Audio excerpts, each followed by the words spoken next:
9 years ago, she disappeared without a word. Today, he returns, not as her former lover, but as the tycoon who once dominated the entire east coast of America. Every morning, he silently walks into her small bakery, orders a black coffee, and leaves without a word. But the child behind the counter, those eyes, he'd seen them in the mirror before. What truth has been buried for 9 years?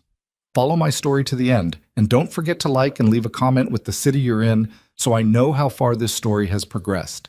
The smell of burnt sugar woke Clara Whitmore before her alarm did. It always did. 4:11 in the morning, the ovens already ticking as they heated, and she lay there in the dark counting her own breaths like she was still afraid someone might be counting them for her. She got up because the bread didn't make itself. Harbor Ridge slept under a low gray sky, the kind that never quite committed to rain.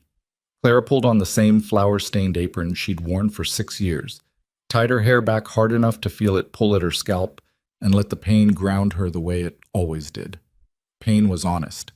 Pain didn't lie to you about who you used to be. Downstairs in the kitchen, the mixer groaned awake.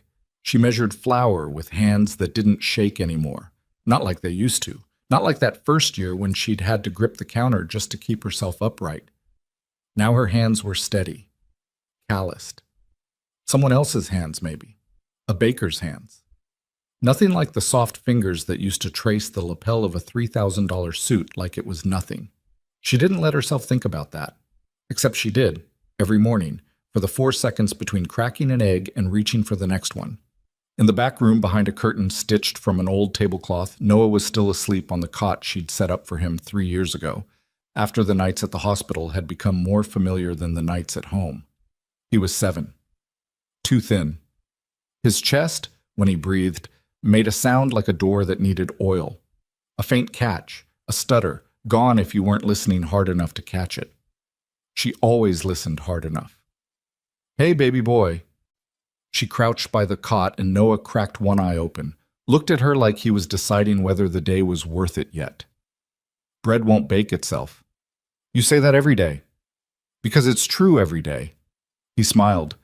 That crooked little smile he had. The one that hit her somewhere under the ribs every single time, because it wasn't her smile. It was someone else's. She'd spent years trying not to see it, and years failing. By 5:40, the first trays were in the oven, and the bell over the door was silent. The street outside empty except for a delivery truck idling 2 blocks down and a stray cat working its way along the gutter. Clara liked this hour. The world hadn't started lying to anyone yet. At 5:58, the door opened. She didn't need to look up. She knew the weight of his step on the old floorboards, knew it the way you know a scar by touch, even in the dark. 3 years he'd been coming. 3 years of the same order, the same 11 words, the same silence that filled the space where conversation should have been. "Morning," he said. Dominic Valente didn't look like a man who used to own half a state's worth of fear. He looked like money, clean lines, a charcoal coat that probably cost more than her monthly rent, haircut close and exact. But Clara had learned, over 3 years of watching him over the register, that the suit was a costume. The real man lived underneath it, folded down small, watching everything with eyes that never quite settled. "The usual?" she said, not looking up from the dough. "The usual." She made his coffee, black, no sugar, the kind of order that told you nothing about a person except that they didn't want to be known. She set the almond pastry on a plate without being asked anymore. She'd stopped asking 2 years back, and slid both across the counter. His fingers brushed hers when he took the coffee. It happened every morning. Neither of them ever mentioned it. "Cold out," he said. "It's October." "Right." That was it. That was the entire conversation. Same as every morning, and every morning Clara told herself she didn't care. And every morning some small traitor part of her chest tightened anyway. Because 9 years ago this man had known every secret she'd ever had, and now he ordered coffee from her like she was a stranger behind a counter. Which, as far as he knew, she was. He sat at the corner table, always the corner, always the seat facing the door, and unfolded a newspaper he never seemed to read. She watched him from the corner of her eye while she worked the next batch of dough, watched the way his gaze kept drifting toward the back room, toward the curtain, toward the sound of small feet that hadn't started moving yet. He knew. She was almost sure he knew. The way his jaw tightened whenever Noah's cough rattled through the kitchen, the way his hand had stilled on his cup 3 weeks ago when Noah had run out front in his pajamas, asking for orange juice. Dominic had looked at that boy like he'd seen a ghost. Clara had built a wall around the truth 9 years ago, brick by brick, lie by lie, and she was not about to watch it come down over a cup of coffee. By the time the morning rush hit, nurses coming off shift, a few regulars, a contractor crew that bought out half her cinnamon rolls, Dominic was gone, like he always was, slipping out the door sometime around 6:30 without a goodbye. Clara didn't watch him go. She made herself not watch him go. It was a discipline, like kneading dough exactly 9 times, like never crying where Noah could see. 3 miles across town, in an office on the top floor of a glass building that bore his name in brushed steel letters, Dominic Valente stood at the window with his tie already loosened and his knuckles white around a tumbler of water he had no intention of drinking. His assistant Marcus knocked twice before letting himself in, a habit from the old days when knocking once could get a man killed if Dominic didn't recognize the rhythm. "You went again," Marcus said. "Not a question." "I go every morning." "You used to go to a bakery for coffee. Now you go to torture yourself for 40 seconds and walk out looking like you've seen a body." Marcus dropped a folder on the desk. "Speaking of which," Dominic turned. "What?" "The medical records request you put in. Hospital wouldn't release anything, not even with the foundation letterhead, not even with the donation history, said the file's sealed." "Sealed how?" "Sealed like somebody with real money told them to seal it." Marcus's voice had dropped, the careful tone he used when he was about to say something Dominic didn't want to hear. "I had Reyes pull what he could from a contact inside billing. Whatever's wrong with that kid, it's not just a heart condition. There's flags on the file. Genetic consult requests denied 3 times. A specialist note that got redacted before it ever made the chart." Dominic set the glass down slow, like sudden movement might shatter something in the room that wasn't made of glass at all. "Redacted by who?" "That's the thing." Marcus slid a single printed page across the desk, a name circled in red ink. "Records show a legal hold filed under a shell entity. We traced the shell 3 layers deep before it went cold. But the name that keeps surfacing in the paper trail, the same name that shows up adjacent to 2 other sealed pediatric files in that same hospital system over the last 9 years. Say it." "The hollow circle." The name landed in the room like a dropped glass, and for a second neither man moved. Dominic had heard that name exactly twice in his life. Once, 9 years ago, whispered by a man who died 3 hours later in a parking garage with Dominic's hand still shaking from what he'd had to do to get the information. And once again 4 years ago, in a wiretap transcript he'd burned the same night he read it, because some things you don't keep around even as evidence. Some things you keep around as a wound you check on, privately, alone. "That's not possible," he said. "That organization went dark. I made sure of it." "You made sure of what you could see." Marcus's jaw was tight. "Dominic, I think you need to look at the boy's birth certificate." "I've seen it." "Have you seen the original, or have you seen the one on file?" Dominic didn't answer. He didn't need to. The silence answered for him, the same way his hands had started answering for him 9 years ago, curling into fists before his mind had even caught up to the fear underneath the anger. He picked up the folder. Inside was a photocopy of a hospital intake form. Official, government-stamped, Noah's name typed clean across the top. "Father, unknown." He'd seen that line 100 times in his head since the first morning he'd watched that boy run through the bakery with a head of dark, unruly hair and a way of tilting his chin when he was thinking that Dominic recognized because he saw it in mirrors every day of his life. Father, unknown. It was a lie. He knew it was a lie the way he knew his own pulse, but knowing wasn't proof, and proof was the only thing that mattered in the world Dominic used to run, the only currency that could survive a courtroom or a bullet or 9 years of careful, deliberate erasure. "Find out who filed the legal hold," he said quietly. "Find out who's been paying to keep that file sealed, and find out—" His voice cracked, just slightly, just enough that Marcus looked up sharp, because in 15 years of working for this man, Marcus had heard that voice break exactly once before, the night Clara disappeared. "Find out if anyone's been watching her, watching them. I want eyes on that bakery around the clock, but discreet. She doesn't see a single car twice. You think she's in danger? I think, Dominic said, looking out at the gray sky over a city he'd spent 9 years rebuilding into something that looked legitimate, that somebody spent a great deal of effort making sure I never found out I had a son. People don't do that for no reason. People do that because the truth is worth killing over. That night, after the bakery closed and Noah was finally asleep, his breathing thin but steady, Clara sat at the small kitchen table upstairs with a shoebox open in front of her. She didn't open it often, maybe twice a year, usually on nights when the cold made her chest ache with something that wasn't quite grief and wasn't quite regret, but lived somewhere in between. Inside the box, a photograph, edges soft from handling. A younger Dominic, laughing, actually laughing, not the careful half-smile he wore now, with his arm around a younger Clara, on a pier somewhere she could no longer name. A hospital bracelet, faded, Noah's birth date printed on it in ink gone the color of weak tea, and a letter she had never sent folded into quarters, the paper gone soft as cloth. She'd written it the week after she found out she was pregnant, before everything happened.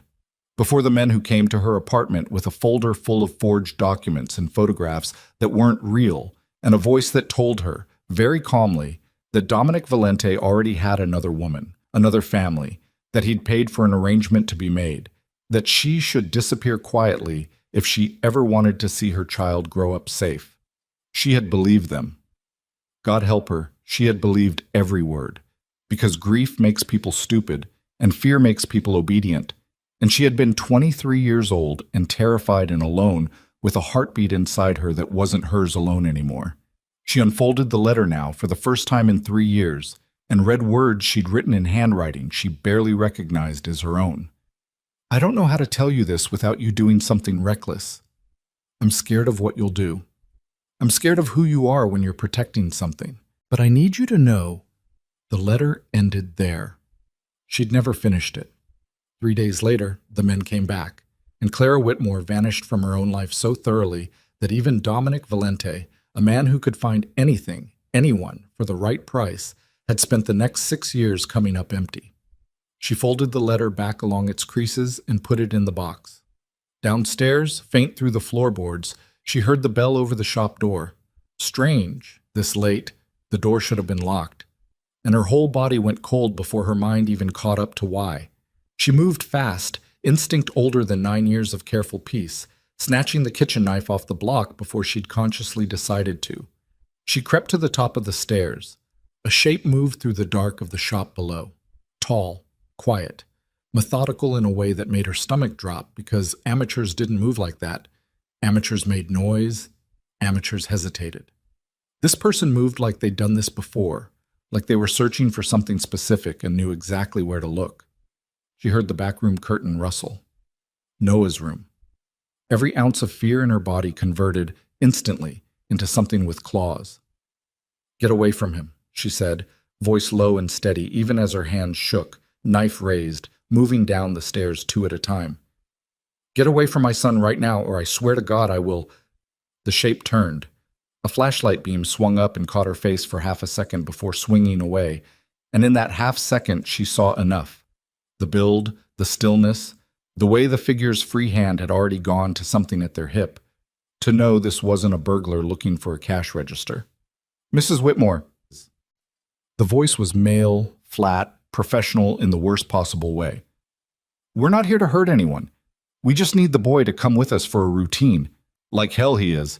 She was at the bottom of the stairs now, knife out in front of her, putting herself between the curtain and the stranger with a ferocity that surprised even her. I don't know who sent you, but you tell them Clara Whitmore doesn't negotiate, and if you take one more step toward that curtain, I will put this knife through something you'll need a hospital for. A second shape stepped out from behind the pastry case. She hadn't even seen the second one, hadn't heard him, and that fact alone told her how badly outmatched she was. Easier if you just hand him over, the second voice said. We've got a car outside. Nobody needs to get hurt tonight. Behind the curtain, Noah's voice rose, small and frightened and half asleep. Mom? Everything in Clara narrowed down to that single syllable. She didn't think. She moved. Knife first, body second, a sound tearing out of her throat that didn't belong to the woman who made croissants every morning, that belonged instead to something older and more desperate, something that had been waiting 9 years for exactly this moment to wake up. The first man caught her wrist before the blade connected, twisting hard enough that she cried out, the knife clattering across the tile floor and spinning into the dark. He shoved her back against the pastry case with enough force to crack the glass, and through the white starburst of pain across her shoulder blades, she heard the curtain rip back, heard Noah scream her name, heard the second man's footsteps moving fast toward the sound. No! Clara lunged again, no weapon now, just hands and teeth and rage, clawing at the first man's jacket as he dragged her sideways, and somewhere in the chaos the front door of the bakery exploded inward with a force that threw glass across the floor like rain. A third shape filled the doorway, bigger, faster, already moving before the glass had finished falling. Clara, pinned against the broken case with blood running warm down her arm, looked up in time to see Dominic Valente cross the room in 3 strides and put the first man's head through the wall hard enough to crack the plaster, his face a thing she had never seen before in 3 years of quiet coffee orders and folded newspapers. No calculation in it now, nothing careful, nothing controlled. Just 9 years of something terrible finally let off its leash. "Where is he?" Dominic said. Voice dropped into a register that didn't belong to a CEO, didn't belong to any man who wore suits and read newspapers in corner seats. "Where is my son?" And from the back room, past the torn curtain, past the second man now frozen in the doorway, with Noah's small wrist caught in his grip and a gun rising toward the only family Clara Whitmore had left in the world, came a sound that stopped every heart in the room at once. The sharp, unmistakable click of a safety being released. The click of the safety hung in the air like a held breath, and for 1 full second nobody in that ruined bakery moved at all. Then Dominic moved. He didn't draw a weapon. He didn't need one, not anymore. Not after what his body remembered from years he'd tried to bury under boardrooms and tailored suits. He crossed the distance between himself and the second man in a blur of controlled violence, one hand clamping down on the gun arm and wrenching it skyward at the exact moment the trigger gave. The shot tearing a hole through the ceiling tile in an explosion of plaster dust and noise that left Noah screaming and Clara's ears ringing. The man with the gun was good. Dominic was better and angrier, and that combination ended things fast. 3 strikes, brutal and economical, the kind of violence that didn't waste a single motion, and the man crumpled against the counter with blood already filling his mouth. "Noah." Clara was moving before the body hit the floor, blood still streaking down her forearm, where the glass had opened her up, sweeping her son into her arms with a desperation that shook through both of them. Noah was sobbing, not the soft cry of a scared kid, but something rawer, something that came from a place kids shouldn't have to find inside themselves. "I've got you, baby. I've got you. Look at me. Just look at me. Mom, the man, he had a... I know. He's not going to hurt you. Nobody's going to hurt you." Dominic stood over the unconscious bodies, chest heaving, hands still curled into fists that hadn't gotten the message that the fight was over. He looked at his own knuckles like they belonged to a stranger, looked at the blood on them, some his, most not, and something in his face cracked open in a way Clara had never once seen in 3 years of silent coffee orders. Then he looked at Noah. Really looked, for the first time without a counter and a register and the careful distance of customer and shopkeeper between them. The boy's face streaked with tears, his dark hair a wild mess, his chin, that same stubborn tilt, pressed into his mother's shoulder. "He's mine," Dominic said. Not a question. A confession, torn out of him like it cost him something physical to say it. Clara's head snapped up. "Don't! Clara! Don't you dare do this right now!" Her voice cracked down the middle, fury and terror braided together so tight you couldn't separate them. "My son just had a gun pointed at him. 2 men broke into my home, and you want to stand there and thought they came for him because of who his father is." Dominic's voice had gone low, dangerous, but it wasn't aimed at her. It was aimed at himself. At 9 years of not knowing, at every morning he'd sat in that corner seat telling himself he was imagining the resemblance.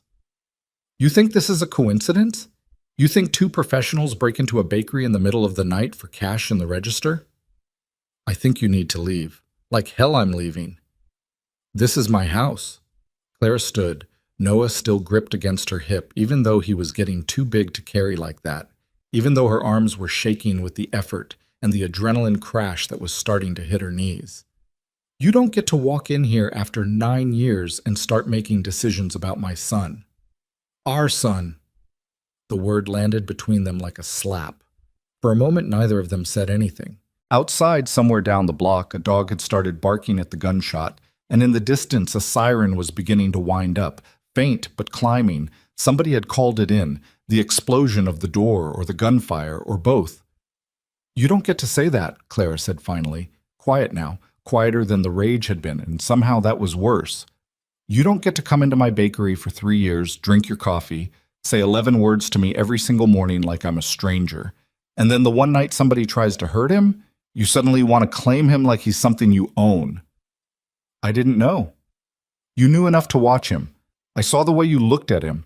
Every single time he came out front, every single time he laughed too loud or tripped over his own feet, I saw your face, Dominic. You knew. I suspected. There's a difference between suspecting and knowing, and you of all people should understand that difference because you're the one who made sure I never got to know for certain. Clara flinched like she'd been struck. That's not fair. Isn't it? His voice rose now, the careful control finally splitting at the seams, 9 years of grief curdling into something uglier and more honest. You disappeared. No note. No call. 6 years I had people looking for you. 6 years, Clara. I spent more money trying to find you than most men make in a lifetime, and you were 3 miles from my office the whole time, baking bread. You think I wanted this? Her voice broke entirely now. The dam she'd built brick by brick for 9 years finally giving way all at once, right there in the wreckage of her own shop, with her son crying against her shoulder and 2 unconscious men bleeding on her floor. You think I chose this? They came to me, Dominic, men in suits, just like the men lying right there, and they told me you'd already moved on, that there was another arrangement, another family, that you'd paid to have it handled. That's a lie. I know that now. Tears were streaming freely now, cutting clean lines through the flour dust still on her cheeks from a morning that felt like it belonged to another lifetime. I didn't know it then. I was 23 and pregnant and terrified. And they showed me documents, Dominic, real documents, hospital letterhead, your signature on things I'd never even heard of. And I believed it because believing it was easier than believing the alternative, which was that the most powerful man I'd ever known couldn't protect either one of us. The siren outside was close now, red and blue light starting to wash across the broken front window in slow pulses. Dominic crossed the room in 2 strides and crouched, putting himself at eye level with both of them, his face inches from Clara's, close enough that she could see exactly how much he'd aged in 9 years around the eyes, exactly how much of that polished CEO mask had been built to cover something that had never actually healed. I would have torn this city apart for you, he said, quiet now. Quiet and furious and broken all at once. I would have torn it apart for him before I even knew he existed. You took that choice away from me. I was protecting him. You were protecting yourself from having to trust me. The accusation hung there, ugly and true enough to hurt, and Clara didn't have an answer for it because some small cruel part of her knew he wasn't entirely wrong. Knew that the men who'd come to her apartment 9 years ago had only succeeded because some scared, exhausted part of her had been looking for a reason to run before Dominic's world swallowed her whole the way it eventually swallowed everyone who got close to him. Noah, sensing the tension without understanding the words, pressed himself harder into his mother's side. Mom, I want to go home. We're not safe here, Dominic said, standing abruptly, his voice shifting gears so fast it was almost violent, the father stripped away and the strategist snapping back into place like armor. Either of you. Not after tonight. Whoever sent these 2 will send more, and they'll send them smarter. And what? I'm just supposed to trust you? Hand my son over to a man I haven't had a real conversation with in 9 years? You're supposed to survive the night. He was already moving, crouching to check the pulse of the man slumped against the counter. The same brutal efficiency he'd used to put the man down now turned toward something almost clinical. Still alive. Good. Alive meant answers. The police are going to be here in 90 seconds, and when they run these two through the system, they're going to come back as nobody. No priors, no records, ghosts, which means whoever's funding this has the kind of reach that makes police reports disappear before they're even filed. How do you know that? Because I used to be the kind of man who could make that happen. He looked up at her, and there was no apology in his face, just fact, flat and ugly and necessary. I'm not anymore, but I know exactly what it looks like when somebody else still is. The Harbor Ridge police arrived to find a bakery with a shattered front window, two unconscious men with professional-grade restraints already zip-tied around their wrists. Dominic's doing, fast and practiced in a way that made the responding officers exchange a glance. And a woman who gave a statement so controlled, so carefully worded, that the younger officer taking notes couldn't quite shake the feeling she'd given statements like this before. Dominic stood off to the side during the questioning, Noah's small hand wrapped tight in his. A fact Clara noticed, and didn't have the energy left to argue about, not at 11:40 at night with glass still glittering on the tile and her whole carefully constructed life lying in pieces around her feet. Mr. Valente. The lead detective, a heavy-set man named Harlan, with tired eyes and a notepad he barely glanced at, approached with the kind of careful respect Dominic recognized instantly. The respect of a man who knew exactly whose name was on 3 buildings downtown and didn't want to be the cop who made an enemy of it. We'll need a full statement, and we'll want to know why 2 men with what looks like military-grade tactical training decided to hit a bakery. I'd like to know that myself, Detective. You have any enemies, Mr. Valente? Business rivals? Anybody who might want to send a message? Dominic's eyes flicked just briefly to Clara, to Noah. I have a complicated history. I'll cooperate fully with your investigation. And the woman, the boy, are under my protection as of tonight. Clara's head turned sharply at that, but she said nothing. Not in front of the officer, not with Noah's hand still locked in Dominic's, and her own legs still shaking too hard to argue effectively about anything. By 1 a.m, the ambulance had come and gone. Clara's arm stitched up in 9 careful sutures, refusing the offer of a hospital bed, refusing everything except the chance to get Noah somewhere that wasn't a crime scene. The police had taken the 2 unconscious men into custody, photographed the broken glass and the bullet hole in the ceiling, and left with promises of follow-up that Dominic already knew, from years of experience, would lead nowhere. By 2, they were in a car Clara didn't recognize, driven by a man Dominic introduced only as Reyes, heading toward an address she also didn't recognize, and somewhere around the 3rd unfamiliar turn she finally broke the silence that had stretched taut between them since the bakery. Where are we going? Somewhere secure. That's not an answer. It's the only one I've got right now that's safe to give in a moving car. Dominic's jaw was tight, his eyes scanning the side mirrors with a frequency that told her this wasn't paranoia. This was procedure. Something drilled so deep into him it had survived 9 years of boardrooms and charity galas without ever fully going dormant. I don't know who's listening. I don't know who's tracking this vehicle. Until I do, you get general directions, and you get to be angry about it.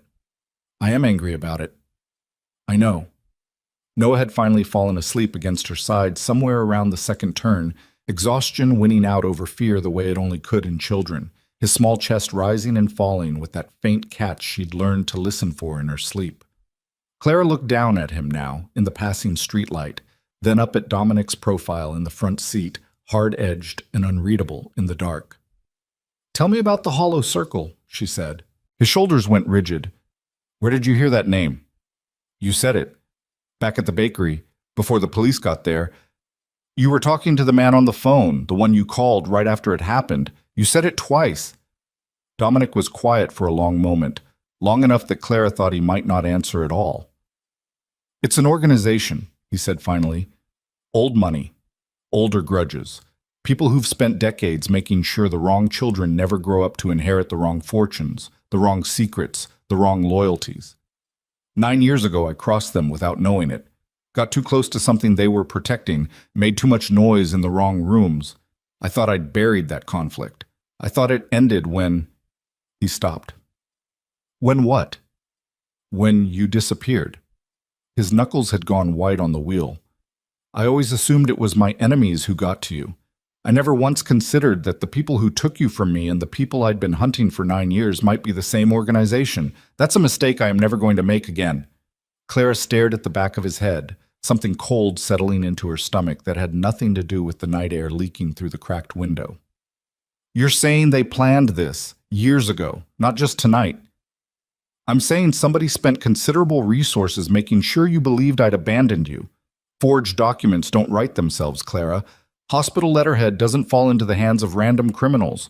Whoever did that to you had access, medical access, legal access, the kind of access that takes years to build and a fortune to maintain." "Why?" Her voice had dropped to something almost childlike, stripped of the fury, just raw and exhausted and afraid. "Why would anyone go to that much trouble over us? We weren't anybody important. I was a grad student. You were... I was the only man on the East Coast who could have rebuilt a criminal empire from nothing inside of 5 years if I'd had a reason to."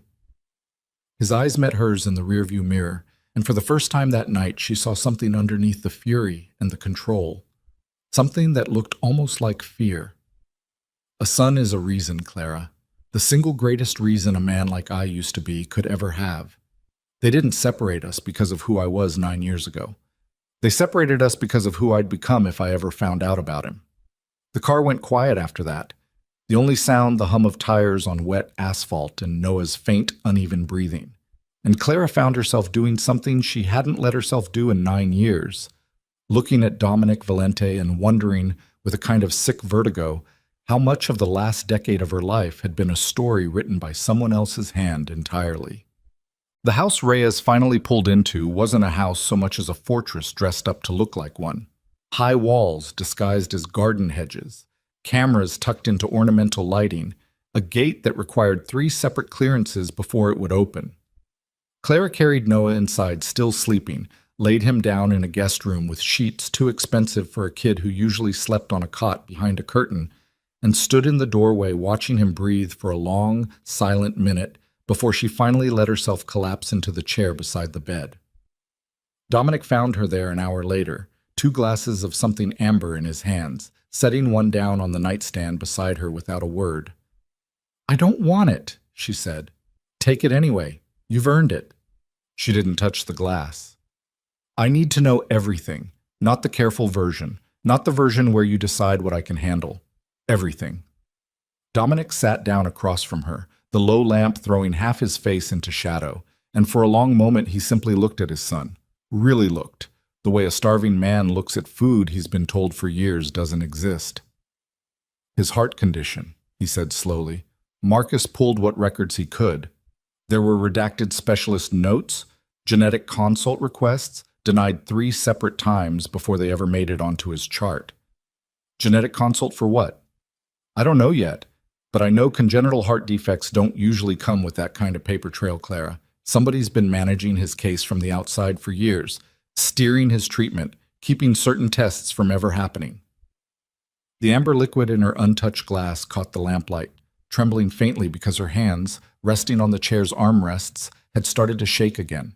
"You're saying somebody's been controlling what doctors my son sees for 7 years, while I had no idea. I'm saying I think the people who took you from me never actually stopped watching either one of you. I think Noah's condition might not be entirely natural, and I think the only way to find out for certain is to get our hands on records nobody currently alive is willing to give us." "Where would we even start?"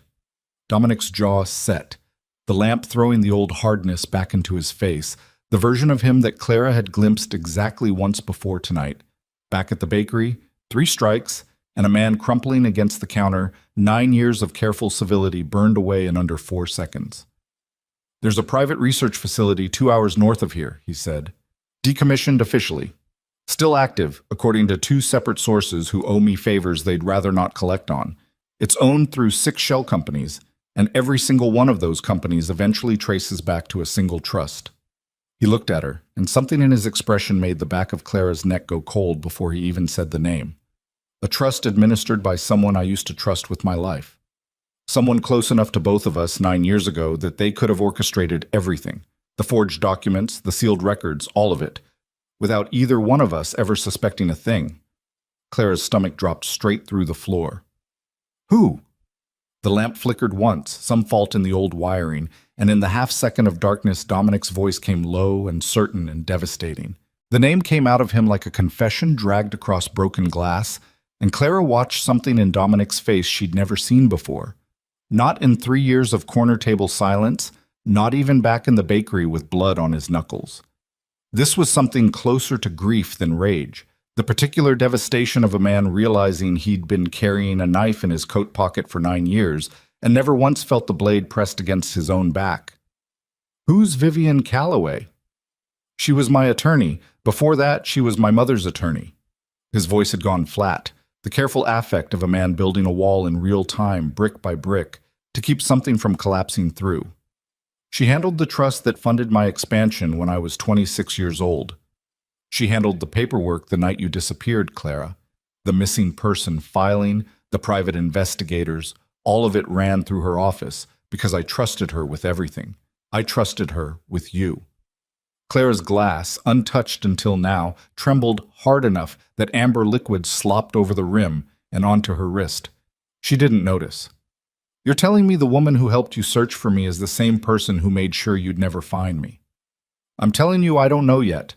I'm telling you her name is on a trust that owns a research facility I have every reason to believe is connected to whatever's been done to our son, and I have spent 9 years calling that woman family." He stood up so fast the chair scraped hard against the floor, and Clara saw his hands curl into fists again, the same fist that had put a man's head through plaster 3 hours earlier. "I need air. Dominic, I need air, Clara." He was gone before she could say anything else, the door to the guest room clicking shut with a control that felt more dangerous than if he'd slammed it. Marcus found him 40 minutes later on the back terrace, staring out at a dark tree line with a phone in his hand that he hadn't used yet, like dialing the number might make the betrayal real in a way it wasn't yet. "You should sleep," Marcus said. "I should call her." "And say what?" "Hey, Vivian, quick question. Did you spend the last 9 years helping erase my son from existence?" Marcus leaned against the railing, his own face drawn tight with exhaustion. "You go in hot. She has time to bury whatever's left to find. You want answers. You do this the way you used to do everything that mattered. Quiet, patient. Let her think she's still safe." Dominic's jaw worked. "I trusted her with the company when my father died. I trusted her to handle the worst year of my life and never once questioned a single decision she made." "I know." She sat across from me at my own kitchen table and told me Clara had probably just gotten cold feet. Told me, Marcus.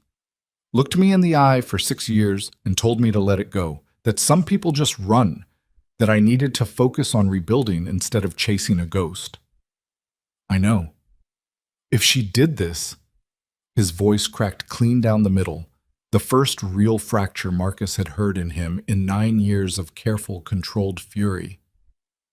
"If she's the reason I missed 7 years of my son's life, the reason Clara spent 9 years thinking I abandoned her, I am going to take apart everything that woman has ever built with my bare hands, and I am not going to feel a single thing while I do it."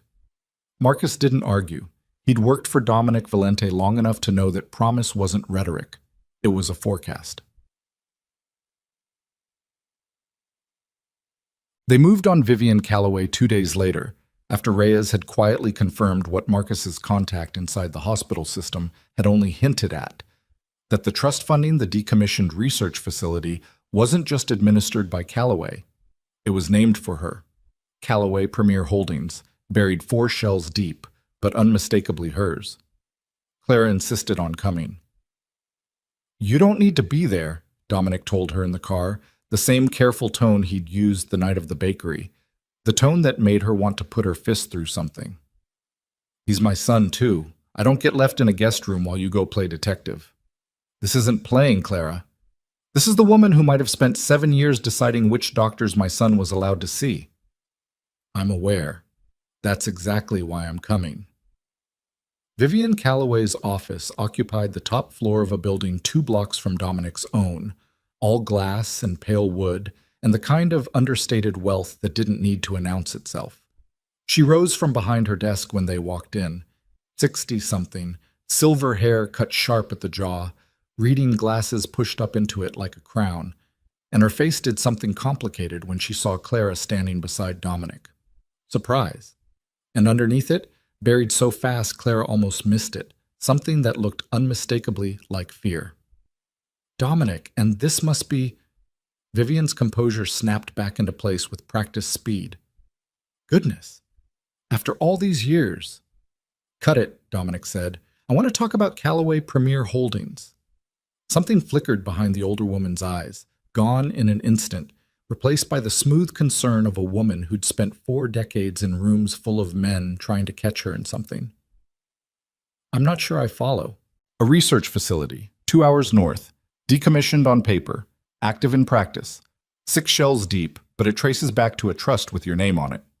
Dominic set both hands flat on her desk and leaned in, close enough that Vivian had to fight not to lean back.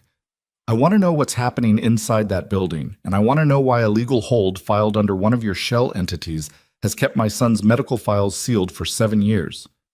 The silence that followed went on a beat too long. Sit down, Vivian said finally, quietly. Both of you. This is going to take longer than you'd like.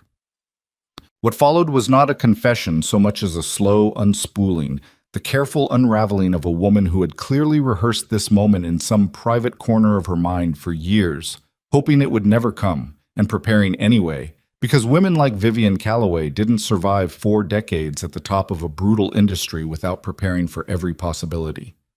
The Hollow Circle isn't an organization, Dominic, not the way you think of it. It's a council. Old families, mine included, though I imagine that surprises you less than it should, who decided decades ago that certain bloodlines accumulating certain kinds of power was a danger to be managed. Your father was one of the names on a very short list. When you took over and expanded faster than anyone anticipated, you became the next name. And Clara? Clara was collateral. Vivian said it without flinching, and Clara felt the words land somewhere under her sternum like a physical blow. When the council learned you'd fathered a child, the calculus changed entirely. A son isn't a vulnerability you can buy off or threaten quietly. A son is a man's entire future made flesh. The council voted to remove the variable before it could mature into a problem. You voted. Dominic's voice had dropped into something low and lethal. You sat on that council and voted to take my son away from me. I voted to delay you finding out, Dominic. There's a difference, even if you're too furious right now to hear it. Don't. Clara's voice came out raw, shaking with a fury that had been building for 9 years and finally found a target with a face and a name. Don't you dare try to make this sound like mercy. You forged documents.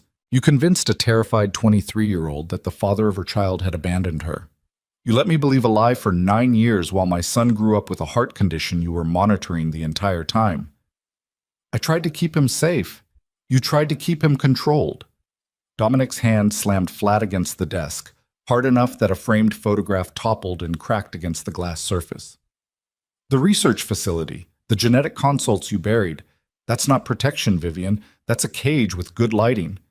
Vivian's composure finally cracked, just slightly, just enough to show the exhaustion underneath. There were factions within the council who wanted the boy eliminated the moment his existence was confirmed. I am the reason that vote never passed. I am the reason he is alive, Dominic, whatever else you choose to believe about me. Why should I believe anything you say? Because the men who came for him at that bakery 2 nights ago weren't sent by me. Her voice dropped, urgent now, the rehearsed calm finally splintering under real fear. They were sent by a faction I no longer control. A faction that decided containment had failed and elimination was the only remaining option. I have spent the last 48 hours trying to slow them down, and I am telling you now, as plainly as I know how, you have very little time left to get that boy somewhere they cannot reach him. The air in the office went thin. Who, Dominic said, is leading that faction? Vivian's eyes moved just once toward the door of her office, and the motion was so small that Clara almost missed it, except she didn't miss it, because something about the timing, the precision of it, made the back of her neck prickle with a warning her body understood before her mind caught up. The door opened. Marcus stepped through it, the same Marcus who'd worked at Dominic's side for 15 years, the same Marcus who'd handed him the folder with the redacted hospital records, the same Marcus who'd stood beside him on the terrace 2 nights ago and promised quiet, patient revenge. He wasn't carrying a weapon. He didn't need to. The two men flanking him in the doorway, dressed in the same plain dark clothes as the men from the bakery, made that unnecessary. "Marcus," Dominic said, and his voice came out wrong, came out like something breaking very slowly and very completely. "What is this?" "This," Marcus said, "is 15 years of watching you build an empire you never once thought to share, Dominic. 15 years of being the man who handled the bodies and buried the records and made the inconvenient things disappear, while you got to walk into rooms and be called a financial titan." He stepped further into the office, his face arranged in something almost like regret, almost like an apology, except his eyes stayed flat and cold the entire time. "The council didn't recruit me, if that's what you're working out right now. I came to them 4 years ago. Around the time I realized you were never going to make me a partner, no matter how much of myself I poured into protecting your legacy. You knew about Noah the whole time. I knew before you did." Marcus's mouth twisted into something that might have once been a smile in another life, on a different man.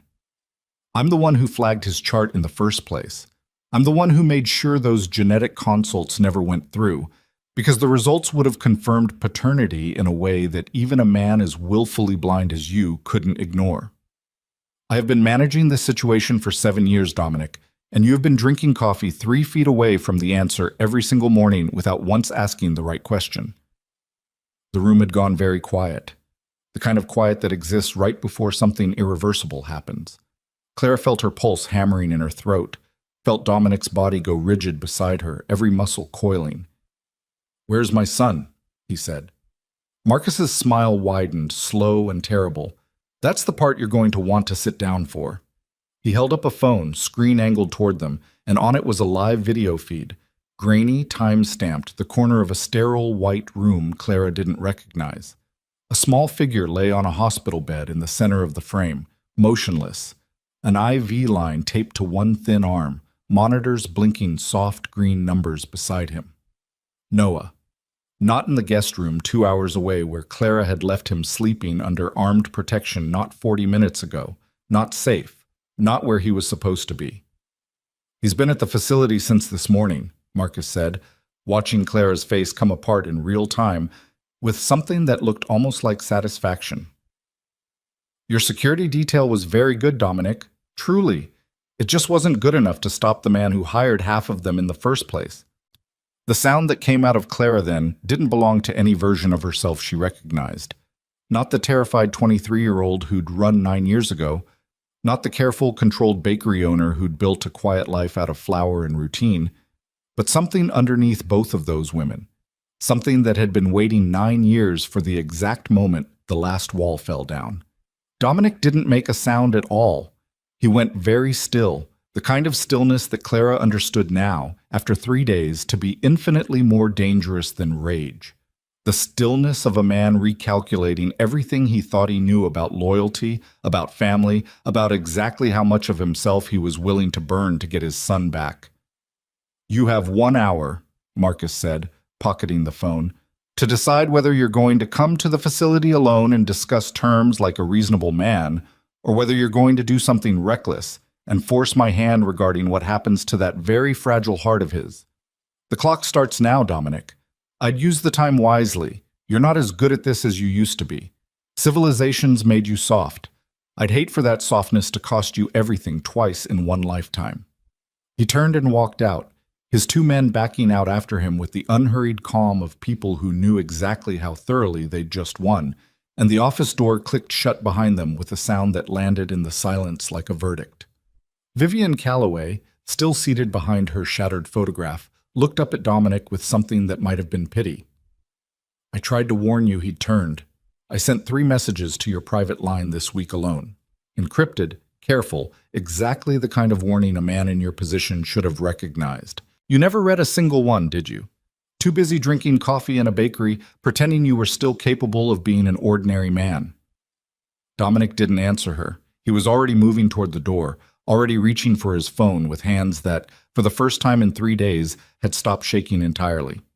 Because somewhere in the last 60 seconds, watching his son's small, unconscious body on a stranger's phone screen, the last fragile piece of the man who baked nothing and asked for nothing and disturbed nothing had finally, completely burned away. What stood in his place now was the thing Harbor Ridge hadn't seen in 9 years, the thing that had once made grown men flinch at the mention of his name in rooms 3 states away. And as he pulled open the office door with Clara half a step behind him, her face white and wrecked and utterly resolved, Dominic Valente spoke into the phone in a voice that belonged entirely to the man he used to be. "Reyes, wake everyone up. We're going to war." The drive north took 90 minutes that felt like 90 years.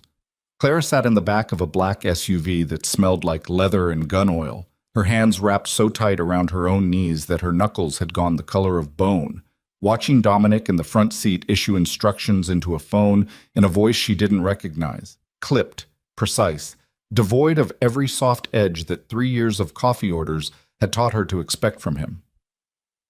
"Reyes wants confirmation on the east perimeter before we move," he said, not looking back at her.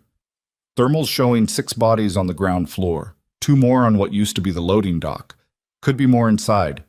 We don't know the floor plan past the lobby." "How do we know he's even still in the building?"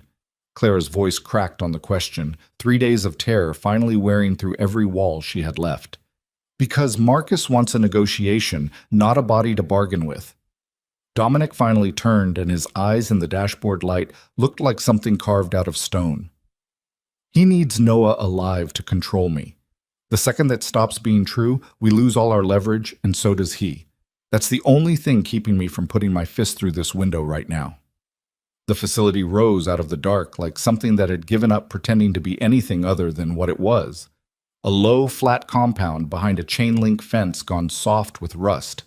3 buildings connected by covered walkways, a single guard tower at the northeast corner with a light burning behind grimy glass. Official signage near the gate still read, "Biomedical Research Annex 4. The letters faded, the whole site wearing its decommissioned cover like a threadbare coat.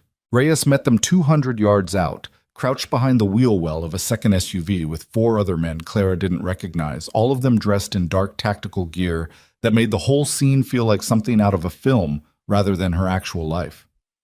"East fence has a blind spot in the camera rotation," Reyes said, voice low.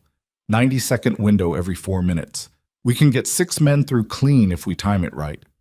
"I'm not waiting for a window," Dominic said. "Dominic, he has my son inside that building, Reyes. I am not standing in a field doing math while Marcus decides how patient he's feeling tonight." Dominic was already stripping off his suit jacket, rolling his shirt sleeves with hands that moved fast and sure, despite 9 years of boardrooms dulling whatever edge he'd once carried into rooms like this. "Clara stays in the vehicle." "Like hell I do." "Clara, he is my son." She was out of the SUV before anyone could stop her, standing in the wet grass with her jaw set and her eyes burning, the same fury that had put a knife in her hand 3 nights ago, now stripped down to something colder and steadier.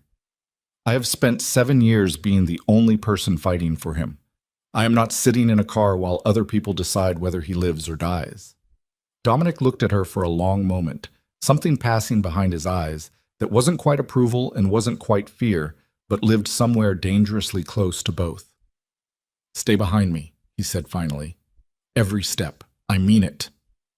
"Fine. I'm not negotiating on this one, Clara." I said fine. "What?" The first contact came 40 feet inside the fence line, a guard stepping out from behind a maintenance shed with a rifle half raised, and Reyes put him down before the man's mouth had even finished forming a word. A single suppressed shot that cracked through the dark like a snapped branch.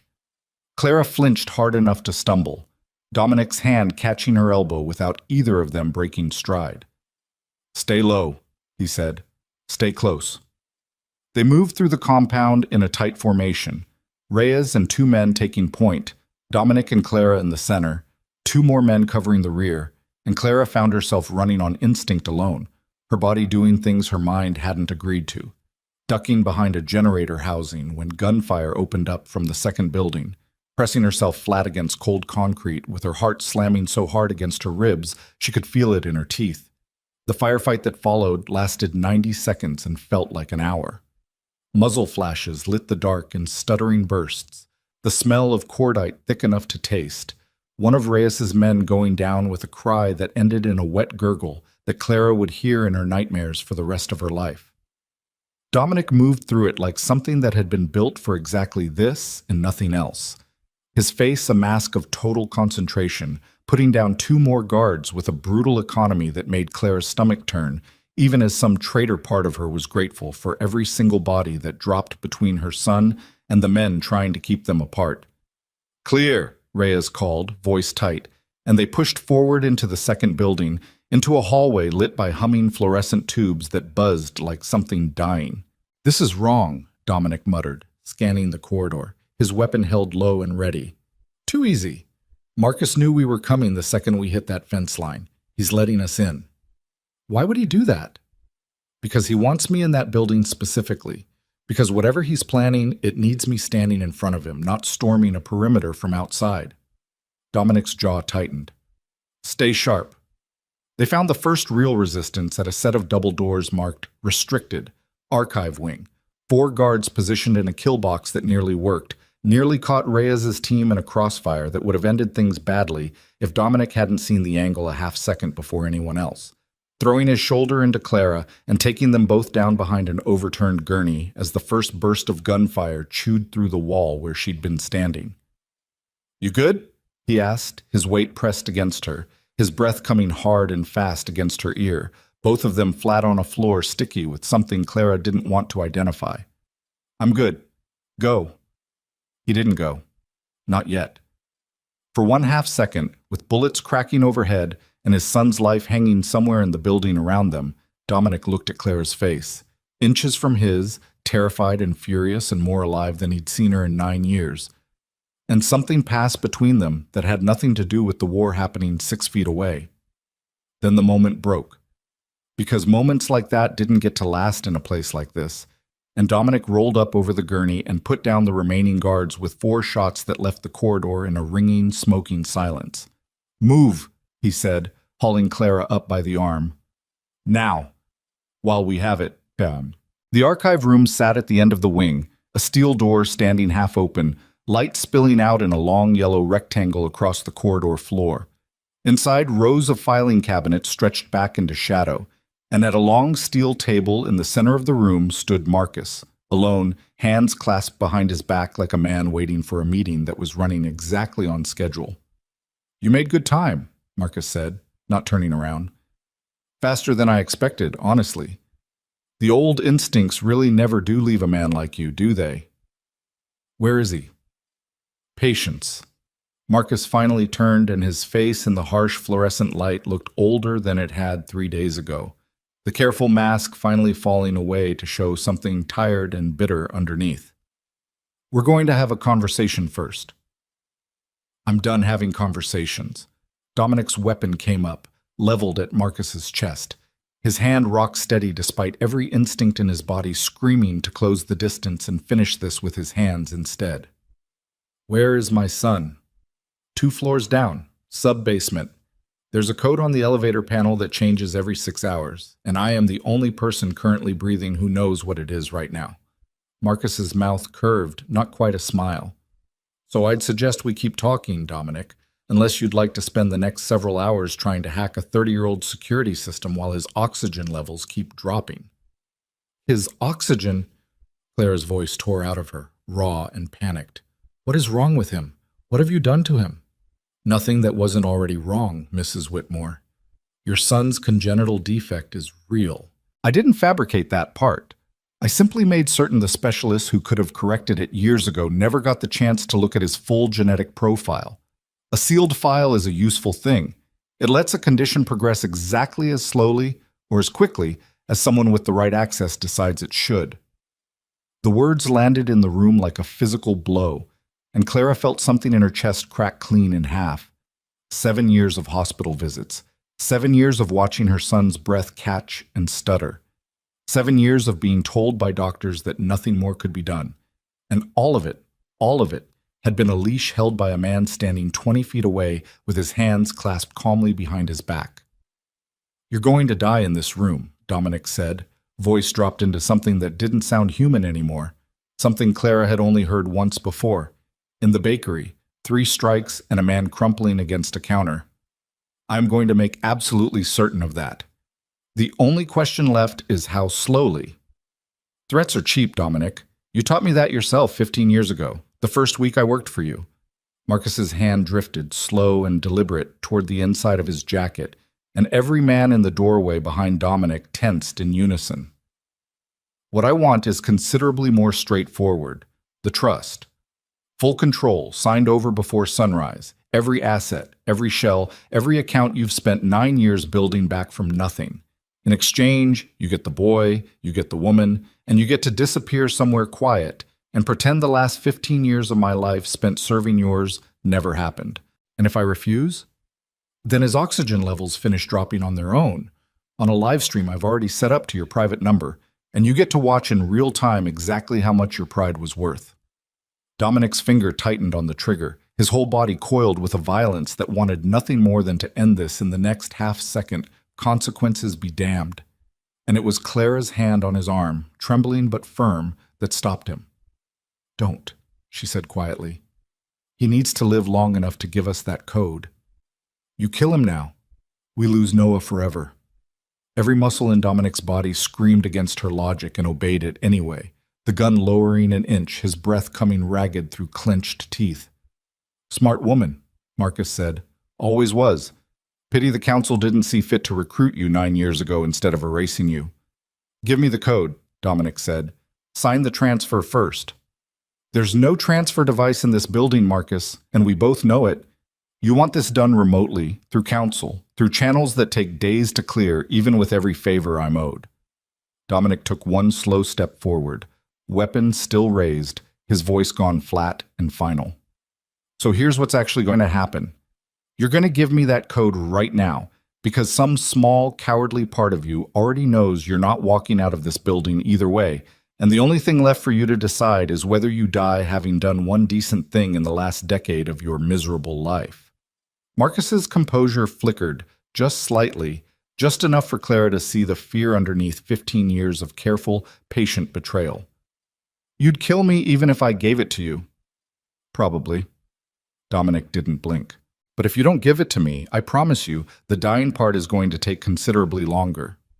The silence stretched, thin and electric, the fluorescent lights humming overhead. Somewhere far below them in the bowels of the building, a small boy's heart monitor ticking through numbers that were sliding, slowly, in the wrong direction. And Marcus's hand, still hovering near his jacket, finally moved, not toward a weapon, but toward an inside pocket, fingers closing around something small and rectangular. 47729, he said, voice gone hollow. Sub-basement 2. Elevators at the end of this hall. Dominic didn't lower his weapon. Reyes, get them moving. Now. But Marcus wasn't finished, and something in the set of his shoulders, in the sudden strange calm settling over his face, made the back of Clara's neck crawl with a warning a half-second before he spoke again. There's one more thing you should probably know before you go charging down there playing hero. His hand finished its motion, pulling free, not a weapon, but a small black detonator, thumb already resting against the trigger with the casual ease of a man who had planned this exact moment for longer than any of them realized.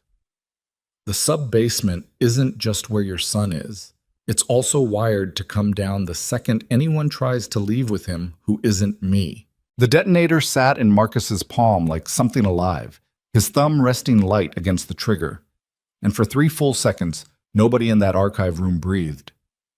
You're bluffing, Dominic said, but his voice had lost its certainty, and Marcus heard it too, because the bitter, almost smile on his face widened just slightly. Am I? I had 4 years to plan this, Dominic. You think I didn't account for the version of tonight where you walked in here and pointed a gun at my chest? I've watched you do that to better men than me. He took one slow step backward toward the door behind him, putting distance between himself and the family he'd spent 7 years quietly destroying. Here's how this actually ends. I walk out of this building. Nobody follows me. You take the elevator down, you get your boy, and the second I'm clear of the property, I disarm it remotely. You chase me, or you try anything heroic with your security team out there, and I promise you that sub-basement becomes a tomb before you've taken 10 steps toward it. And we're supposed to just trust you. You're supposed to do the math, same as I did. Marcus was almost to the door now, his eyes flicking once to Clara, something almost like an apology in them before the coldness swallowed it back down. You have a son to save. I have nothing left to lose. Those two facts mean I hold every card in this room, whether you like the arithmetic or not. He was 3 steps from the door when Reyes, positioned just outside the frame where Marcus hadn't accounted for him, moved. It happened too fast for Clara to process in any order that made sense afterward. A blur of motion, a grunt of impact, Marcus's wrist snapping back against the doorframe hard enough that the detonator clattered free and skittered across the concrete floor, spinning to a stop inches from Dominic's boot. Marcus screamed something furious and wordless, lunging for it, and Dominic crossed the distance in 2 strides and brought the butt of his weapon down across the back of Marcus's skull with a crack that ended the fight before it had properly begun. Marcus crumpled to the floor and didn't move again. Reyes was breathing hard, blood running from a split lip where Marcus's elbow had caught him. "Detonator's a dummy," he said, snatching it up, turning it over in his hands. "No charge, no wires. He never planted explosives down there at all. It's a bluff, just like you said." "I said I thought it was a bluff." Dominic's voice came out unsteady for the first time all night, the adrenaline finally cracking through 9 years of practice control. "I wasn't sure. I gambled my son's life on a guess about a man I used to trust completely." "You gambled right." Reyes kicked Marcus's unconscious body onto its back, zip-tying his wrists with the same brutal efficiency Dominic had used on the men at the bakery 3 nights ago. "Go. We've got him. Get your boy." The elevator down to the sub-basement took 11 seconds and felt like 11 years. Clara's hand locked around Dominic so tight her nails were leaving crescents in his skin, neither of them speaking, both of them staring at the numbers ticking down above the door like the digits themselves might decide whether Noah was still breathing on the other side. The doors opened onto a corridor lit in sterile white, and at the end of it, through a wide observation window, Clara saw him. Noah lay on a hospital bed in a small, isolated room, motionless, an IV taped to his thin arm, a monitor beside him tracking numbers that made Clara's stomach drop the second she understood what she was looking at. His oxygen saturation dropping, slow but steady, the alarm not yet tripped but close. Close enough that the nurse stationed in the corner of the room, the last of Marcus's people, abandoned now, hands raised the moment Dominic burst through the door with his weapon raised, flinched back against the wall without needing to be told twice. "Out," Dominic said, and the man didn't argue, didn't even look back, just bolted past them down the corridor and was gone. Clara was at Noah's side before the door had finished swinging shut, both hands cupping his small face, her own breath coming in ragged sobs she didn't have the strength left to suppress. "Noah, Noah, baby, can you hear me?" His eyes fluttered, slow, drugged, but they opened, and when they found her face, something in his slack expression loosened with relief, so total it broke something open in her chest all over again. "Mom," he whispered, voice thin and dry. "It hurts. My chest." "I know, baby. I know. We're getting you out of here right now." Dominic was already at the monitor, scanning numbers he didn't fully understand but recognized the shape of fear and regardless, his hands hovering uselessly over his son's small body, like he was afraid that touching him might break something that was already broken enough. "His oxygen's dropping. We need a hospital now, not in 20 minutes now." "Rhea's already called it in," came a voice from the doorway, one of Dominic's men, breathless from the stairs. "Medevac's 11 minutes out. They're prepping a cardiac team at St. Lucia General the second we land." 11 minutes. Claire had spent the last 3 days learning exactly how long 11 minutes could feel when her son's life sat balanced on the other side of them, and she gripped Noah's small hand in both of hers and didn't let go. Not once, not for a single second of the longest 11 minutes of her entire life. Dominic knelt on the other side of the bed, and for the first time since the bakery 3 nights ago, Clara watched him simply be still. No calculation in his face, no strategy, nothing but a father looking at his son for what felt to him like the very first time, even though it was really the 1,000th, every single one of those mornings behind a counter, finally collapsing into this one true moment. "Hey," Dominic said, voice cracking. "Hey, buddy, I'm Dominic." Noah's glassy eyes found him, confused, exhausted. "You're the coffee guy." A broken sound that was half a laugh and half a sob tore out of Dominic's chest. "Yeah, I'm the coffee guy." "Why are you here?" Dominic looked up at Clara, a question in his face that wasn't really a question at all, more a request for permission he already knew somehow she was finally ready to give. "Because," Clara said softly, brushing the damp hair back from her son's forehead, "he's your dad, baby. He's been your dad this whole time. We just didn't know how to find each other." Noah's brow furrowed, the information too large and strange to fully land through the haze of sedation and fear, but his small hand reached out anyway, instinctive, and found Dominic's fingers, closing around them with a grip that had no idea yet how much weight it was carrying, how much history, how much 9 years of separation had finally, irreversibly come undone. "Okay," Noah whispered, eyes already drifting closed again. "Okay." It was the simplest word in the world, and it nearly destroyed both of his parents where they knelt. What? The surgery, when it finally happened 3 weeks later, took 6 hours and 17 minutes, and Clara spent every one of them in a waiting room at St. Lucia General with Dominic's hand wrapped around hers, neither of them saying much, both of them watching the clock on the wall tick forward with the particular helplessness of people who had run out of anything useful to do. The genetic consult Marcus had spent 7 years burying finally happened the week before, and it had confirmed what the cardiac team suspected. Noah's condition was real, congenital, but treatable in a way that should have been addressed years earlier. The kind of straightforward surgical correction that any competent specialist would have recommended immediately if his file had ever been allowed to reach one. 7 years of unnecessary fear. 7 years of a boy growing up believing his heart was something fragile and broken, when really it had simply been left deliberately in the dark. "I keep thinking about all those mornings," Dominic said quietly, somewhere around hour 4, his eyes fixed on the closed double doors at the end of the hallway. Sitting in that corner table, watching him run past with his orange juice. I had a son 15 feet away from me for 3 years, and I told myself I was imagining it because the alternative was too enormous to hold. "You weren't imagining it." "No, I wasn't." His thumb traced slow, absent circles against the back of her hand.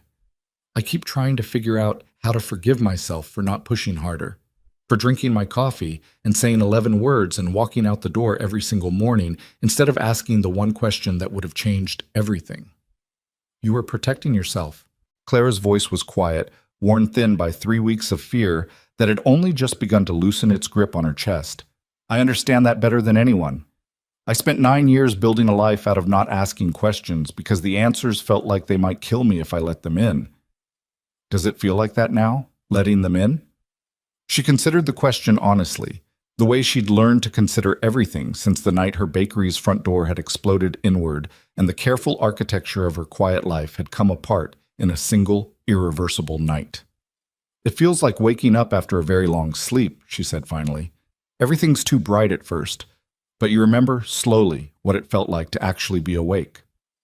The doors at the end of the hallway opened at 11 minutes past hour 6, and the surgeon who walked through them was already pulling off her mask, already smiling in the careful, professional way doctors smile when they're about to deliver good news but haven't quite let themselves celebrate it yet. "He's stable," she said. "Repair went exactly the way we hoped. Recovery is going to take time, but barring complications, your son is going to grow up with a completely normal, healthy heart." Clara's legs gave out before she'd fully processed the words, Dominic catching her against his chest, both of them sinking onto a waiting room bench together with 9 years of grief and 3 weeks of terror, finally breaking loose all at once, neither one of them embarrassed enough to hide it from the other anymore. The hollow circle didn't survive the month that followed. With Vivian Calloway's testimony, given, in the end, not out of loyalty, but out of the particular self-preservation of a woman who recognized which way the tide had finally turned, and the financial records Reyes' team extracted from 6 layers of shell companies before the council had time to burn them, federal prosecutors built a case that took apart the organization piece by piece. Hospital executives who'd accepted payment to falsify records, politicians who'd looked away from sealed adoption files and forged paternity records for the right price, A network that had spent decades quietly managing which children grew up to inherit which fortunes, which secrets, which loyalties. All of it finally exposed under lights too bright to survive in. Marcus took a plea deal 8 months later, trading testimony against the remaining council members for a sentence that still left him an old man before he ever walked free again. Dominic didn't attend the sentencing. He'd considered it in the early weeks, some old hunger for closure pulling at him every time Marcus's name came up in a legal brief. But somewhere in the long, quiet recovery of his son's first healthy summer, that hunger had simply stopped mattering as much as the alternative, which was being present for every single ordinary moment he'd nearly lost the chance to have. The bakery reopened in March, the broken front window replaced, the cracked pastry case repaired, the bullet hole in the ceiling patched and painted over so thoroughly that no one walking in off the street would ever guess what had happened there. Clara had thought about moving, somewhere with no memory baked into the floorboards. But in the end, she'd decided that the bakery wasn't the thing that needed healing. She was. And healing, she'd learned over 9 strange, difficult years, didn't usually happen by running from a place. It happened by staying and making something new inside it. Dominic still came every morning. He still ordered the same thing, black coffee, almond pastry, but he didn't sit at the corner table anymore, didn't hide behind a newspaper he never read. Now he came around behind the counter, sleeves rolled up, learning the particular rhythm of kneading dough under Clara's patient, occasionally exasperated instruction. His expensive watch traded most mornings for flour dust up to his elbows. "You're doing it wrong," Clara told him one gray Tuesday in April, watching him fold the dough with the same brutal efficiency he brought to everything else in his life. "I'm doing it the way you showed me." "You're doing it like you're trying to win a fight against the dough." "Old habits." He looked up at her, and something in his face had softened permanently over the past year. The hard edges worn down not by time, but by the particular erosion of getting to come home to something every single day instead of guarding it from a distance. "Show me again." She did, her hands over his, guiding the motion, slower, gentler, and for a moment neither of them said anything at all. The ordinary intimacy of the gesture carrying a weight that 9 years of separation had taught them both never to take for granted again. Noah burst through the back curtain at exactly 7:15, the way he did every morning now, his color high and healthy in a way that still occasionally caught Clara off guard with how much she'd taken his fragility for granted as a permanent fact of life rather than a wound that could, eventually, actually heal. "Dad, can I work the register today?" The words still did something to Dominic every single time. Dad, easy now, unguarded, nothing like the careful confession he'd choked out in a guest room a year ago. "Ask your mother." "Mom, can I—" "You know the rules, customers first, register second, and if you give Mrs. Okafor the wrong change again, I'm benching you for a week." That was one time. It was 3 times. Noah grinned, that crooked smile that still wasn't quite Clara's, and wasn't quite Dominic's, but was entirely, unmistakably, his own, and darted toward the front of the shop as the bell over the door chimed and the morning's first customers began filing in out of the cold. Dominic watched him go, flour still dusting his forearms, and felt something settle in his chest that had been unsettled for the better part of a decade. Not relief, exactly, and not quite peace, but something adjacent to both. Something he'd stopped believing he had any right to expect from a life that had cost him and everyone he loved so much to finally arrive at. "Hey," Clara said, nudging his shoulder with hers. "You're doing the thing again." "What thing?" "The thing where you go somewhere else in your head and your face gets that look like you're about to apologize to the whole world." He huffed something that might have been a laugh. "Force of habit." "Stop it. We're not doing penance anymore, Dominic. We did our penance. We're past it." He looked at her. Really looked. The way he'd learned to over the past year without calculation, without distance, without a counter and a register standing safely between them. And reached for her hand the way he had every morning since the hospital, slow and certain, like a man who'd finally stopped being afraid that reaching for something good might be the thing that made it disappear. Outside, the gray October sky had begun, finally, to break apart. Thin lines of morning light spilling through the clouds and across the bakery's front window, catching the flour dust still hanging in the air and turning it, for just a moment, into something that looked almost like gold. Noah's laughter rang out from the front counter, bright and easy and utterly unburdened, the laughter of a boy who would grow up never needing to know how close he'd come to losing the chance to laugh like that at all. Clara leaned her head against Dominic's shoulder, his arms settling around her with the unhurried comfort of 9 years finally, completely forgiven, and together they watched their son hand a customer the wrong change for the 4th time that month, and neither of them said a single word about it, because some mornings, the ordinary ones, the safe ones, the ones that didn't cost anyone anything at all, those were the only mornings either of them had ever actually wanted, and now, finally, impossibly, they had nothing left to do but live inside them.